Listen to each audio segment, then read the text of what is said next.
just stand on the stairs in front of Dave? Yes. I'll pick him up. Yes. Awesome. Great. I'll just do that with the intro, so she doesn't have to worry about the guy. Yes. And so, Between stage and mic. yep, and Dave is going to talk during the performance, so he's going to keep us on. Okay. Sounds good. Got it. Thank you, Steve. All good, Alex? Yep. Perfect. Wow. Thank you, guys. Yep.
Alright. So are we, do I understand we're to introduce ourselves? Yes. Should we go ahead? Yeah. Okay. Yeah. Start? Sure.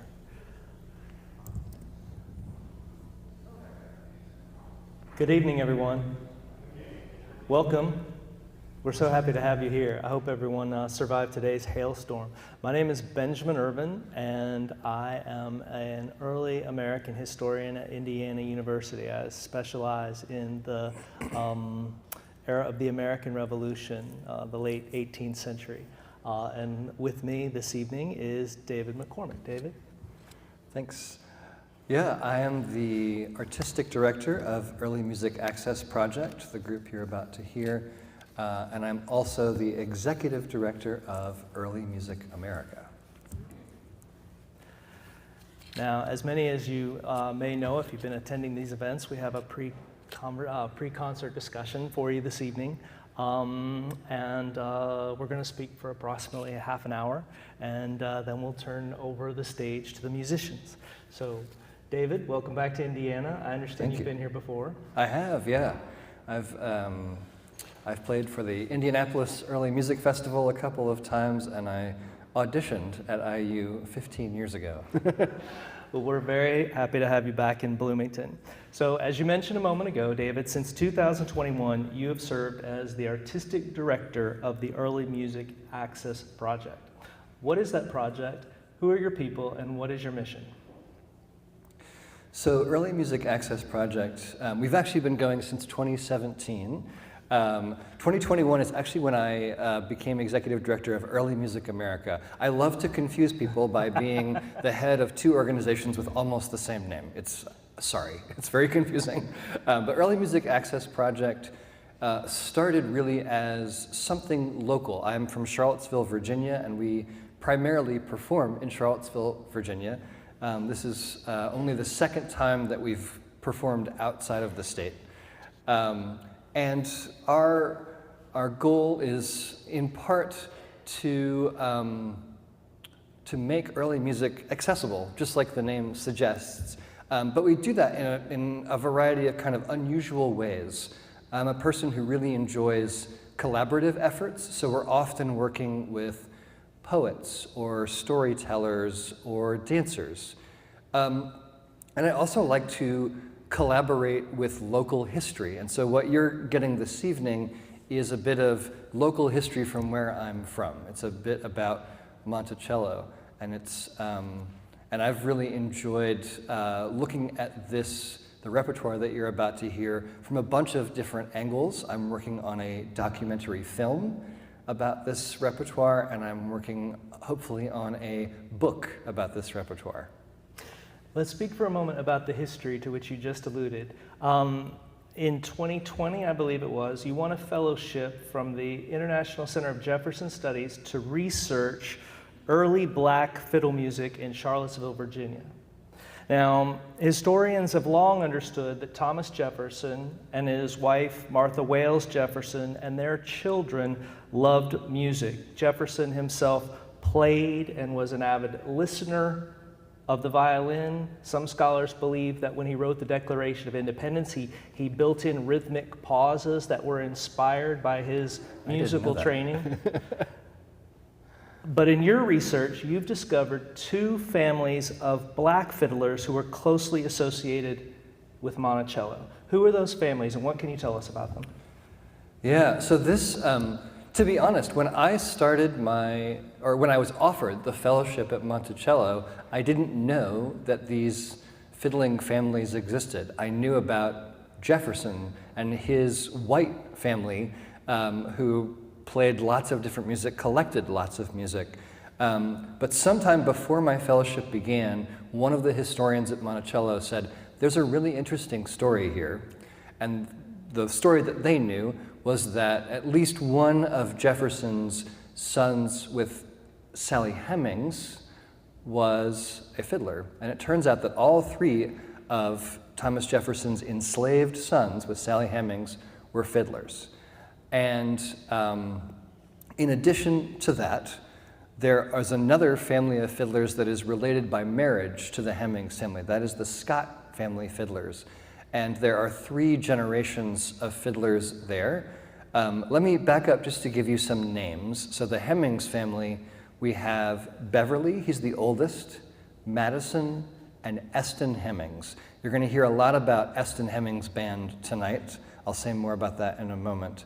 The Scott family fiddlers, the patriarch of that family was Jesse Scott, and I do want to be careful to say that Jesse Scott was not black. He was white and indigenous. His mother was from the Pamunkey tribe. His father was the governor of Kentucky. And he grew up in tribal territory, married into the Hemmings family, and had 3 children, Robert, Thomas, and James, who were all fiddlers. And then Robert Sr. had Robert Jr., who started out as a fiddler and then took up the cello. And there are at least 2 or 3 other sort of mystery fiddlers that I don't know a lot about. One, I just know their name. Another couple of folks, it just says in an article that there's another generation of Scott family fiddlers, and I don't know who they are. So just to place ourselves in space and time, the 2 families you've just described, the Hemmings and the Scotts. Now the genealogies are complex, but if I understand correctly, they are basically cousins, grandsons and great-grandsons of Elizabeth Hemmings, Sally's mother. Yeah. And there's this strong musical tradition across the 2 family lines. For sure. Yeah, there's sort of the icky part of this story is that Elizabeth Hemmings was the concubine of Thomas Jefferson's father-in-law. So there's kind of these multiple generations there. But all of these fiddlers descend in some way from Elizabeth Hemmings. I think there may be a family tree in the program notes. There might be. I know that I was asked to provide one. I don't know if it made it into the program notes. So the Hemmings sons lived on Monticello until they reached adulthood and learned to play violin there, or began to play violin there. The Scotts, who were a free black family, lived on Main Street in Charlottesville and Correct. played violin at their home and at various occasions in Charlottesville. So a next question would be, for whom did these fiddlers play? That's a great question. So we have a few kernels of knowledge here. Beverly, this is the oldest Hemmings boy, we know from a quote that he would play for dances held at Monticello by the granddaughters of Thomas Jefferson.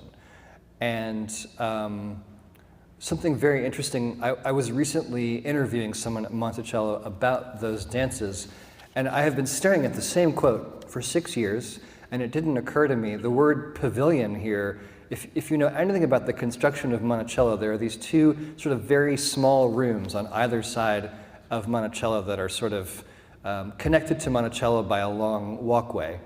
And they're really small, and that's where the dances were. So these were, intimate affairs. They probably took the bed out of the pavilion and had the dances there. We don't know a lot about where Madison Hemmings played. We do know that Eston Hemmings, when he moved to Chillicothe, Ohio, formed the Eston Hemmings Band. He was playing fiddle. Graham Bell was playing the clarinet, and Wambaugh was playing the bass viol. And they would play for all of the dances and balls throughout Chillicothe and neighboring towns. They were very popular. The Scotts were extremely popular in Virginia. They played for every college graduation. They played for every sitting US president. They played for Lafayette's visit to Charlottesville. They played at the Cool Springs Barbecue Club, which was a place where former Confederate soldiers, by the time the Cool Springs Barbecue Club existed, it was post-Civil War. And so they were playing for the Cool Springs Barbecue Club with a bunch of former Confederate generals. They would play at the mineral springs throughout Virginia, which is where white Southern elites would come from all over the South to heal themselves at these mineral springs. So they were very busy playing everywhere. They were extremely popular at the University of Virginia. My McCormick family dates back from that period in that area, and so I have a lot of confidence that my great-great-great-grandfather heard the Scott family fiddlers in Hotel C next to the rotunda at UVA. I'm grateful for that answer because it reminds us, especially when you were talking about former Confederate soldiers, it reminds us that though Thomas Jefferson is integral to this story, in many ways the legacies of the Hemmings and Scott's families as fiddler players carry well into the 1800s, certainly through the antebellum period, and as you suggested, into the second half of the century. So these are 19th century lives. For sure, yeah. There are 3 generations of fiddlers here, so there's a lot of history to cover, and you're going to hear that in tonight's program. There's everything from Playford dancers to Playford dances to mazurkas, basically. So obviously the violin is very important to you. The fiddle music we're going to hear tonight is closely related to that. And you mentioned the clarinet and the bass viol. Yeah. Were there the bass viol, yeah. Did I say bass? I was catching a fish. The bass viol. Were there other instruments that African-American musicians would have played or are likely to have played throughout Charlottesville? Help us recreate that soundscape if we can. Yeah, so we have a little bit of information, and some of it is directly from Jefferson. He wrote that the banjar, as he called it, and as they called it at the time, was an instrument that was played by the enslaved. And for those of you that aren't aware of the banjo's African-American roots, this may sound a bit funny. You may be used to thinking of the banjo as part of a white tradition of old-time music, but that sound, that instrument really comes first from sort of various African sources, but sort of became standardized in the Caribbean and became an African-American instrument. Over time, what was a gourd and a stick basically started to look a bit more like the banjo that you think of today, but it would have been without frets for a very long time before frets were added, and then became an instrument of minstrelsy, and then the history of the banjo becomes very complicated. But none of the Scotts or Hemmings played the banjo.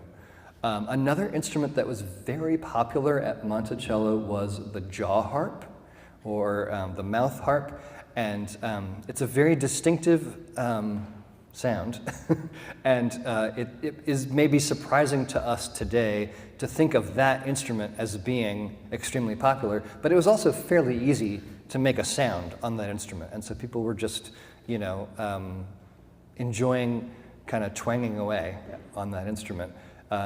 Archaeologists at Monticello have found over 20 jaw harps on the property, and pretty much any type of person at Monticello that you can imagine is associated with playing jaw harps based on where they were found. So both black and white, enslaved workers, overseers, carpenters, you name it, they were playing jaw harp. I have questions about the music, but before we turn to the songs themselves, while we're still on the subject of the instruments, I'm sure you must get this question a lot, but I'd love to hear your answer. What is the difference between a violin and a fiddle? I love this question. There is no, it's not a different instrument, I'll say that. There are some fiddle players who flatten out their bridge ever so slightly so they have an easier time playing double stops. But essentially, it has to do with how the instrument is played. And I think even more important, it has to do with how the music is passed down. So a fiddle player generally is learning from an elder by ear. A classically trained violinist is learning also from a master teacher, but from music on a page. That is typically the difference, and of course the repertoire is different, but this program may blow your mind a little bit, because the repertoire is actually is sort of this melting pot of various traditions And these fiddlers were definitely playing. I'm basically skipping to your next question. I apologize. That's okay. Skip. I know what's coming. They were playing opera dances. They were playing the popular reels of the day. They were playing minuets. They were playing Playford dances. You name it, they were playing it. And they were playing it because their audiences wanted to hear it. Would it be fair to characterize what you've suggested to me? Would it be fair to characterize it as a blend of cultural traditions that ranges from sort of a high cultural tradition to a folk cultural tradition, or are those distinctions artificial and wrong? I'm trying to think. I answered this question for somebody the other day, and I said something really smart. I'm gonna see if I can recreate it. Probably not. The Monticello Music Collection itself is a testament to me of the fact that I don't think that Jefferson and his American friends had such a clear boundary about folk and classical. There were his collection includes fiddle tunes, folk tunes, drinking songs, Corelli sonatas, the Pergolesi Stabat Mater, in side-by-side versions, by the way. This is a total aside and has nothing to do with this program, but the Pergolesi Stabat Mater is in its original form, and then with a text, an English text by Alexander Pope that is not a translation, it's just an Alexander Pope poem. And I've done a mashup of those two, and it's really fun. But there you see, side by side, something that's very sacred and serious, and something that is clearly meant for the parlor. Just sitting next to each other in the collection. So I think the boundaries were pretty porous at that time. You mentioned in your article that sometimes the bands such as the Hemmings Band, Eston's band, would play late into the evening. They'd start at 8, they'd take a break, if I understood correctly, around midnight, and continue playing till 4 a.m. And it's easy to imagine over the course of a very long evening like that a really talented band that was alert to its audience's need could move through a variety of tempos and moods to sort of sculpt the social landscape of the evening. So let's talk more particularly about the music itself.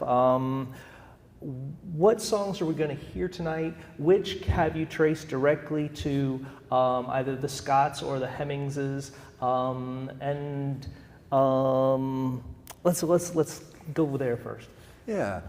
So early on, as I was starting this research, the woman who basically wrote the book about slavery at Monticello and had been studying it for 40 years, Cinder Stanton, was kind enough to give me a bunch of her research notes. And she said to me, "Your project sounds really cool. I want to help you in any way that I can. I don't think you're going to be able to do a concert of music from these fiddlers. I haven't seen any quotes that say what the names of the pieces were that they were playing, with the exception of a couple of things, maybe." And I said to her, "Hold my beer." I was sure that I could find some things, and I did. And some of them were hiding in plain sight, and were just names of operas that scholars who weren't musicians were glossing over and weren't seeing that these were names of operas and that there were dance tunes in those operas that these fiddlers were playing. But I'll just address maybe a little bit at a time here. So the Eston Hemmings Band, we have a quote, which I'm going to read in the program, so you'll get to hear that towards the end. But in that quote, there are two pieces of music named. One is Money Musk, and the other is Wesson's Slaughterhouse. Money Musk is a really interesting case, because we actually have Money Musk in Thomas Jefferson's hand. I don't mean to suggest he wrote Money Musk. It's a famous fiddle tune. He simply copied down what he had heard. This is kind of unusual. People didn't usually copy down fiddle tunes. They learned it by ear and then they played it. He clearly liked it well enough that he wanted to write down the version that he knew. It's kind of an unusual version. It's not what I hear fiddlers doing today when they play Money Musk. If you know the tune Money Musk, you're going to be surprised by how we play it tonight. And we know, as I just mentioned, that Eston Hemmings played Money Musk. So that's a clear lineage here from father to son. But I want to be very clear, Thomas Jefferson was doing everything in his power to avoid it looking like he had enslaved sons. He did not want anyone to know. So I assure you, he was not teaching his sons how to play fiddle, but I'm sure that he was, in some ways, making sure that they were equipped to do so. I think he was very proud, in some ways, that his sons were fiddlers, like he was. They were also carpenters, like he was, so there's an interesting correlation there. So we've got that, you know, a little bit of a lineage there. I actually think that Eston Hemmings and his brothers learned a bit of fiddling from Randolph, Thomas Jefferson's brother, who was known to play fiddle among the enslaved population at Monticello. There's actually a quote about it, so we know that happened. I also think that Jesse Scott was the right age and in the right place at the right time to be teaching both his sons and the Hemmings boys. So there's some indication there of how they were learning these tunes. I've gotten a little off track, but when it comes to the Eston Hemmings Band, we have this lineage of bands in Chillicothe, where he moved, and we know that the Hunter boys were in the generation after Eston Hemmings and had almost the exact same instrumentation of their band, and we know a lot about what they played. So you're going to hear some things tonight that were played by the Hunter boys, like Home Sweet Home and Put Your Little Foot, and I bet some of you know those tunes. Home Sweet Home is in the Monticello Music Collection, so there again I see a nice straight line. With the Scott family's fiddlers, there's much more information. There are these names of operas that they played dance tunes from, and I was very lucky that in looking at the scores of these operas, it's actually pretty obvious what the dance tunes that they played were. There aren't that many dance tunes to begin with, but you get a real sense of what would have been the things that people would have wanted to dance to from these operas. In some cases, like the Valse Infernal from Meyerbeer's opera Robert Le Diable, this was a very popular tune at the time and had been transcribed into virtuoso piano variations, etc. So I have a lot of confidence that that was a popular tune that the Scott family fiddlers played. You're also going to hear a tune tonight that sounds an awful lot like He's a Jolly Good Fellow. And I found that listed in a list of pieces that they were performing. It's actually both a French and an English sort of folk tune that has lyrics about going off to war. So this discussion of music raises a critical question. You know the names of the songs. Do you have sheet music for any of the songs as they were written in the day? So Money Musk is the rare example where we have it in Jefferson's hand.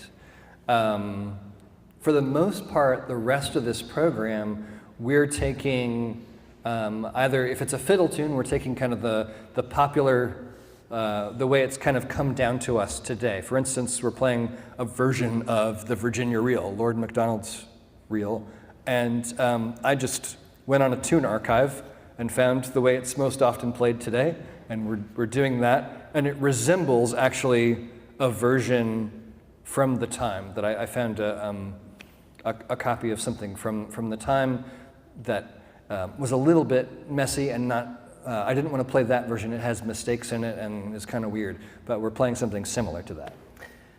And for other pieces of music, how do you go about interpreting or recreating, attempting to rediscover the sound from the 19th century? So there were, we've done this program a few different times, and the first two times that we did this program, we worked with a black fiddler from Seattle who's really kind of a tradition bearer of old-time music. And I did ask him to kind of lead us in thinking about how these tunes would sound as old-time fiddle tunes, and he was very helpful. There's also a really wonderful sound reference in Rhiannon Giddens and the Carolina Chocolate Drops, if you all are familiar with that group. They learned directly from Joe and Odell Thompson, who were two old fiddlers in Mebane, North Carolina. They were kind of the last of a line of black fiddlers in the Piedmont region. And that tradition was about to die. They were really the last two African-American fiddlers, fiddle and banjo players, doing that repertoire. And the Chocolate Drops learned all their tunes from top to bottom and recorded a bunch of them. They're continuing, members of that group are continuing to record those songs. But listening to the Chocolate Drops and listening to the recordings of Joe and Odell Thompson give you a real sense of where this black fiddling tradition comes from. David, we're almost out of time, but before we break, I'm curious to know, is there anything that we as audience members who are very excited to hear your performance, is there anything that we should be thinking about or that we should know as we go into this performance to help us understand it better? Yeah, I think maybe the biggest thing to know is that whatever you're expecting to hear tonight is probably going to be different than what you actually hear. If you came to hear a concert of high Baroque music, you're not going to hear that. If you came to only hear fiddle music the way you think of it as old-time music, you're not quite going to hear that either. You will hear a bit of that, but there is this sort of hybrid thing that happens with this repertoire, in part because of these opera dances that we know that they played. We've tried a bunch of different ways to play these opera tunes, and you can't fully turn them into old-time tunes. They are still opera dances, and they were definitely playing for these really sophisticated balls, right? And so I think the style is somewhere in the middle here, and we're trying to find that middle ground between sort of the Baroque and classical music of the day and the folk tunes of the day. And it's not been easy, and I'm not sure we've really found the sound, but we found something that's really fun. Thank you so much, David. We're all looking forward to it. Thanks.